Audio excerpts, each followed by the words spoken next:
Well, we have found ourselves with the New York field office of the Federal Bureau of Investigation. Why? Well, that's where the corrupt government's at right now. Literally. It doesn't have to be law enforcement to be corrupt.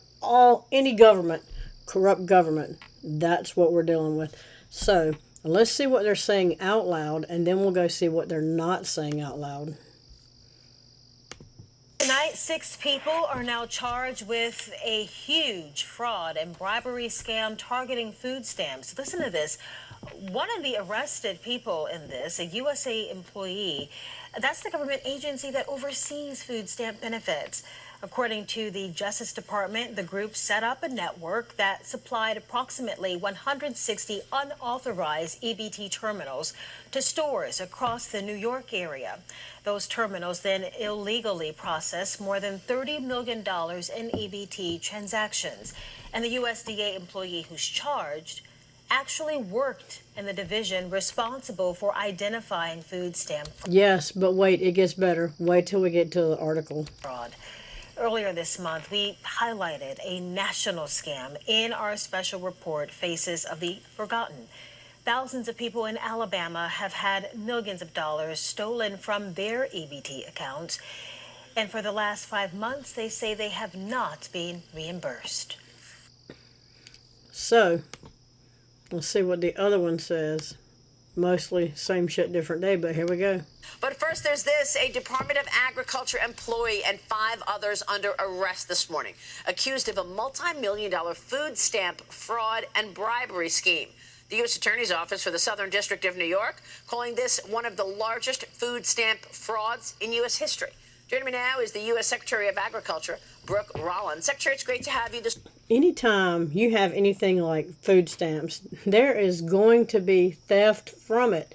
Back in the day, here's how it worked back in the day, like way back in the day. If you're going to get food stamps, you went into the office and you filled out your little paperwork, and then you got little books, 1s, 5s, 10s, 20s. I don't know if it went to 50s or not. Anyway, they were all little books. One book had the 1s, the 5s, you see where I'm going, and they were all different colors. All the money was different colors. Jokingly, we called it Monopoly money. But anyway, why was it different colors? It was harder to fake them, for one. For two, when that book was empty, you were done. And then next month, guess what? You had to go into the office. They had to show their ID. They had to sign the paperwork. And then they get more books of the money.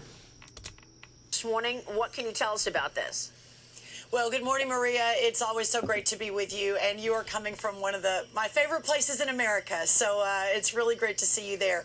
Listen, this is a new day, and President Trump promised as he was traveling across the country over the last few years that it would not be the government that we know. The government certainly that under Joe Biden exponentially grew, and alongside that, including the fraud and waste and abuse. And so at USDA, we are hyper-focused on rooting out that waste, fraud, and abuse. And to your point, yesterday was, if not the largest, one of the largest stings. And moving forward and finding that fraud, I think almost $70 million that is no longer going to be allowed here in Washington and with these programs like the food stamp program. So we're going to move forward, obviously, in partnership with the FBI, with the Department of Justice, of course, our team at USDA. This is not the one and only. There are going to be many more to come, and we're going to make sure that we're delivering on our promises to the taxpayers. So the prosecutors and the authorities are saying that this person defrauded the SNAP program, right? The also known as food stamps, $66 million in unauthorized transactions. That's right. Well, the food stamp program is one of the largest government programs across the federal government.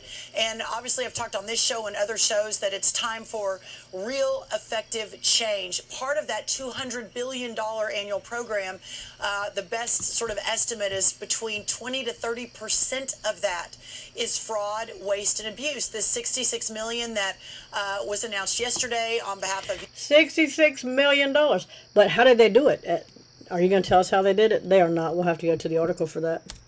USDA and the others that were part of that.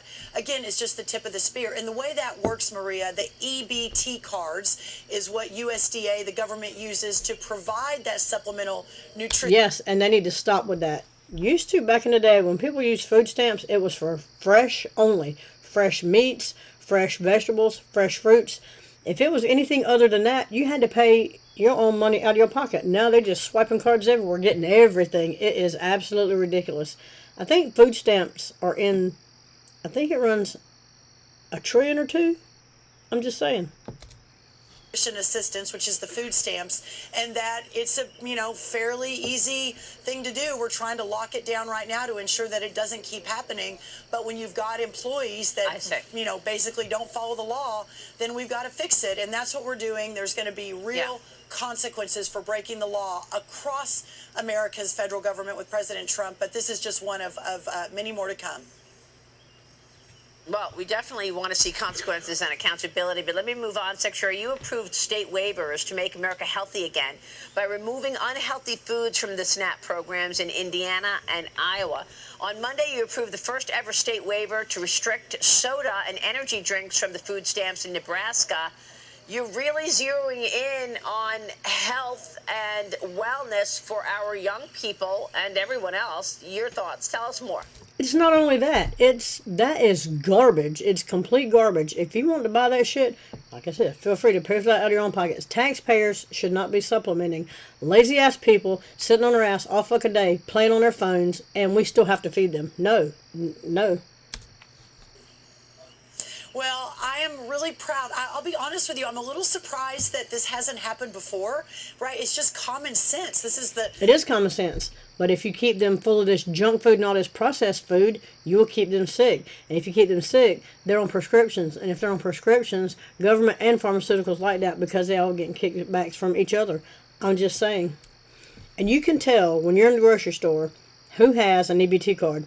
Because they'll usually be pushing a shopping cart and pulling a shopping cart full of sodas and frozen foods. Because they are not about to go home and cook. You can take that to the bank. The age maybe of common sense in Washington that taxpayer dollars were being used to fund lower income Americans' purchase of sugary drinks and junk food. Now, if they want to use their own money to do that, of course, that's fine. It may not be the best health choices, but the fact that taxpayers have been funding this in a massive program, the #1 purchase with using taxpayer dollars was on sugary drinks. So I guess for years, none of those waivers that have been submitted by the states have been approved, but we already approved Nebraska was first. Iowa and Indiana were last week, and then we've got several more announcements in the coming week, and then hopefully many more to follow. And this is bipartisan, Maria. This is not just Republican governors. It's Republican and Democrat. Every state should be doing that. If it is not fresh meats, fresh fruits, and fresh vegetables, you cannot get it. You can go. They can take them EBT cards to the gas station and just load up. Working together to ensure that we're providing the right sort of programming that we need for our lower income Americans. Now, Secretary, the last time we spoke, I believe the president had just done a deal with the UK. Anyway, they're going to talk about going to the UK and fresh foods and all this and that. So let's see what they're not telling us. USDA employee and 5 others charged in multi-million-dollar food stamp fraud and bribery scheme. New York Field Office of the Federal Bureau of Investigation, FBI, announced the unsealing of a superseding indictment charging 6 individuals in connection with a sprawling fraud and bribery scheme that generated over $66 million in unauthorized transactions under the Supplemental Nutrition Assistance Program, SNAP, colloquially known as food stamps.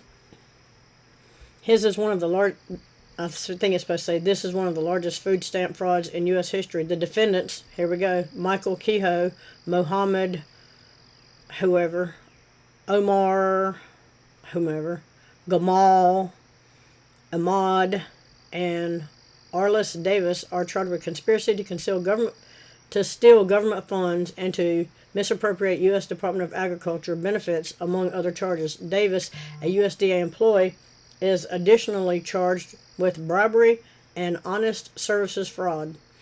And according to the indictment, statements made in public court proceedings and filings and the evidence at trial, the SNAP program uses federal tax dollars to help Low-income households purchase food. SNAP recipients use electronic benefits transfer, EBT cards, similar to debit cards, to buy food at participating stores. Yes, that needs to stop. Go back to that monopoly money. Those stores which gets licensed under license numbers from the USDA use special EBT terminals to swipe the EBT cards. When a SNAP recipient swipes the EBT card, the system verifies the transaction and electronically deducts the purchase amount from the recipient's account. The corresponding federal funds are then transferred to the store's bank account. Starting in 2019, KEHOE orchestrated a network that supplied approximately 160 unauthorized EBT terminals to stores across the New York area to illegally process more than $30 million in EBT transactions. Working with his co-defendants, these ones, submitted approximately 200 fraudulent USDA applications, misappropriating USDA license numbers, and in some cases, doctoring application documents to obtain EBT terminals for unauthorized stores, including smoke shops and other ineligible businesses. So you've been buying, taxpayers have been buying gummies and vape juice and THC, this and that, and carts and all kinds of shit. Absolutely ridiculous. Anytime there's a way, like the food stamps, for fraud to be involved, there will be fraud involved. Critical to the scheme was ARLASA Davis, a longtime USDA employee who worked within the very division of the USDA responsible for identifying SNAP fraud. Davis abused her privileged access to the federal system to sell hundreds of EBT license numbers, enabling over $36 million in fraudulent SNAP redemptions to unauthorized stores. Davis photographed handwritten list of license numbers intended for qualified stores. Somebody's target practicing over there. With her personal cell phone and funneled them to an intermediary who sold them to co-conspirators, including these alphabets, who then used those license numbers to fraudulently obtain EBT terminals for stores that were not authorized by the USDA to process SNAP transactions. In return, Davis received substantial bribes that were disguised in communications as, among other things, birthday gifts and flowers. They think those numbers, you think they would think those, you would think, just looking at that on its face, so many of them will be coming in. I'm just saying. KEHOE 46 of Long Island, New York, whomever, 34 of the Bronx, New York, OMAR, 37 of the Bronx, New York, this one 39 of the Bronx, New York, this one 37 of Bronx, New York, and Davis 56 of Gardner, New York, are each charged with one count of conspiracy to steal government funds and misappropriate USDA benefits, which carries a maximum sentence of 5 years in prison. One count of theft of government funds, which carries a maximum sentence of 10 years. Theft of taxpayer funds, it's all taxpayer funds, 10 years in prison. And one count of misappropriation of USDA benefits, which carries a maximum sentence of 20 years in prison. Davis is additionally charged with one count of conspiracy to commit bribery, which carries a maximum sentence of 5 years in prison. One count of bribery, which carries a maximum sentence of 15 years in prison. And one count of conspiracy to commit honest service wire fraud, which carries a maximum sentence of 20 years in prison. This one is additionally charged with one count of failure to appear, which carries a maximum sentence of 10 years in prison. The maximum sentence in this case, as prescribed by Congress and provided her for informational purposes only, as the sentencing of the defendants will be determined by the judge. But yes, that's where we're at with this one, and not to mention the fact that the one worked in the fraud department. Who better to get away with fraud than the one that's working in the fraud department? I'm just saying. Anyway, that's where we're at with this one. Let me know what you think about it in the comments. Like, share, subscribe. Also, again, I don't know if I said at the beginning, 78% of people that watch these videos are not subscribed to the channel. You got your phone in your hand, your laptop, click the button, and we'll move along. Let me know what you think about this one, and I'm out.